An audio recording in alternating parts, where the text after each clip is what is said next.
How does Washington take a step forward in the Big Ten in spring ball? Here to discuss that question, Roman Tomashoff of Locked On Huskies. So this is one of the few spring segments that I'm doing this week here on the show, Roman, where a quarterback controversy is not at the center of attention for a football team. Washington knows Damon Williams, the guy. He should be the guy.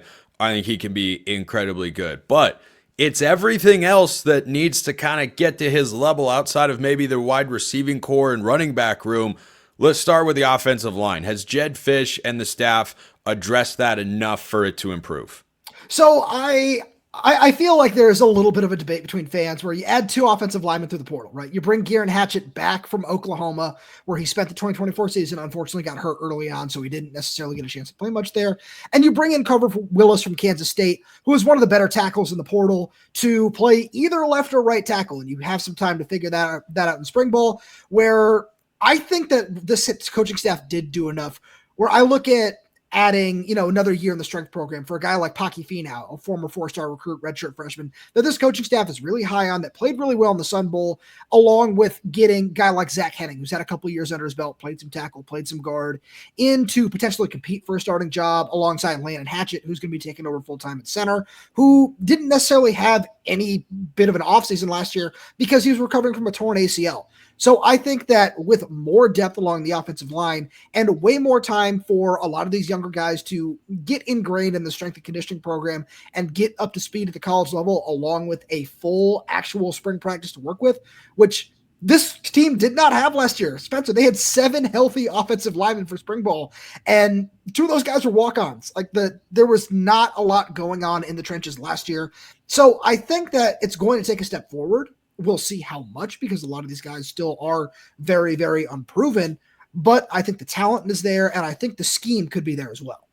Well, the O-line, I think, gets kind of misconstrued sometimes when people or fans think about it, because typically you think, well, as long as you got four good ones, like, you can be fine. You could overcome one guy. And generally speaking, that's true. I think the best offensive lines have at least 6 guys who they feel are starting caliber, because then you have the ability to survive an injury and maybe flip this guy around from a positional standpoint. 6 or 7, I think, is the number that they want to, that most coaches, I think, would say they want to be at.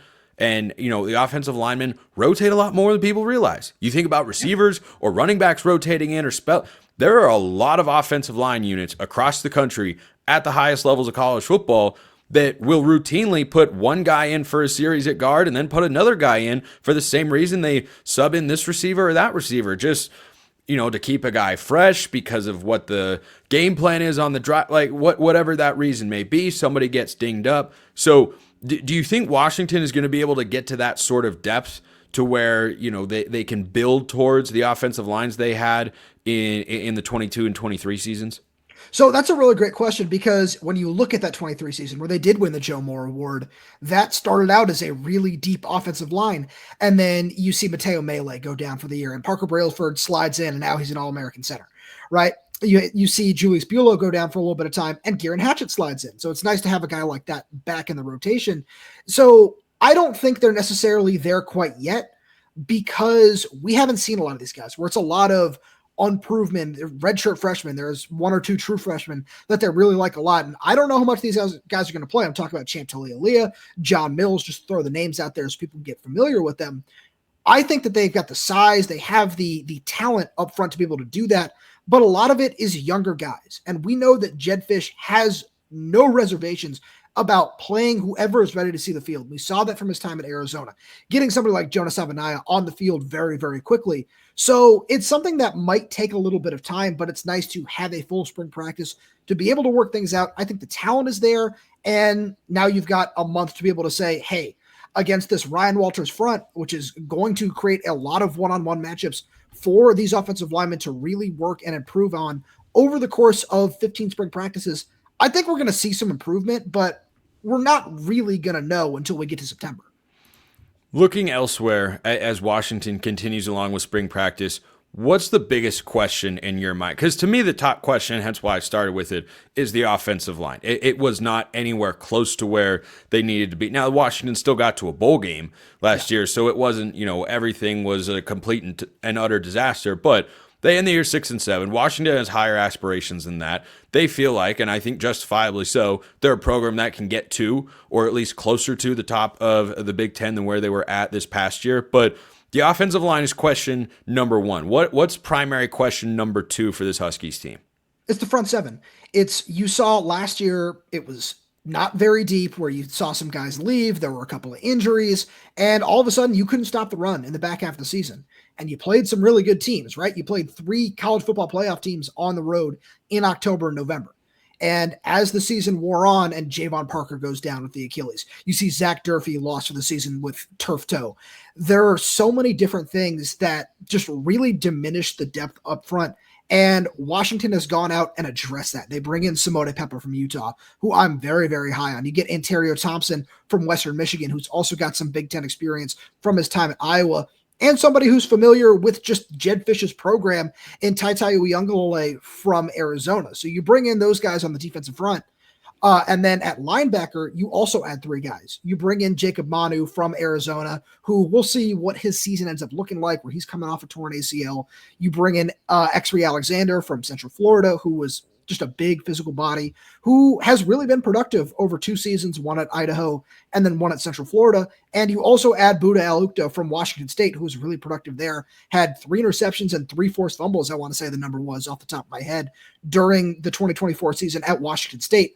So at a position where you certainly lost a lot, especially at linebacker, I think they've built up depth that you just didn't have last season, and you weren't able to rotate in fresh bodies. And, when you go to Iowa and you go to Indiana and you go to Penn State, especially, those are things that are not going to work out very well for you. So I think Jedd in year 2 has done a really good job of addressing needs that will really help you excel in the Big Ten. A lot of these guys are still unproven. You want to see how they fit in the scheme, but having a defensive coordinator in Ryan Walters, who understands life in the Big Ten and has lived it for the last 5 years at this point, I think that he knows what needs to happen. And I'm really curious to see what it's going to look like, because I think now you have a defensive line rotation that I don't want to say it's going to be elite by any stretch of the imagination, but if it's serviceable to somewhat above average, I think that this defensive line and this run defense can take a big step forward this season. I think I know your answer to my next question, but I'm going to ask it anyway, because maybe I'm wrong. If you look at all the transfers Washington's brought in, and you just listed a bunch of them, and you had to highlight one who is the most important for Washington to succeed this year, and let's say go over their win total, which is 7.5 according to our friends at FanDuel, who would that one guy be? So I have a feeling you think I'm going to say Takario Davis. I do think that. And I want to, but to keep you on your toes, I'm going to switch it up here a little bit. Because there's one guy who I just absolutely love talking about, because he's flown under the radar a little bit. And it's Northern Arizona transfer Alex McLaughlin, who's going to come in and he's going to play safety. Great name.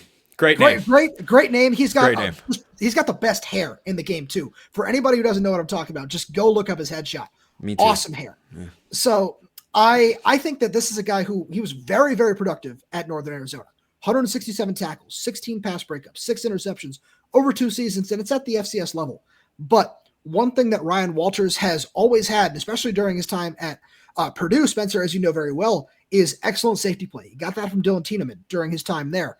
And I think that Alex McLaughlin, who, I just listed off the numbers, showed that he could be incredibly productive, is somebody who, if he is able to hang with the physicality at the FBS level, and when you watch the tape, I firmly believe that he can, is somebody who could really change this defense in a whole lot of different ways, where you want to walk him down. You want him to just play linebacker and help out and run support. He can do that. He's got the ability to play man coverage if you want him to. If he wants to drop back and have him play free safety over the top, he can do that as well.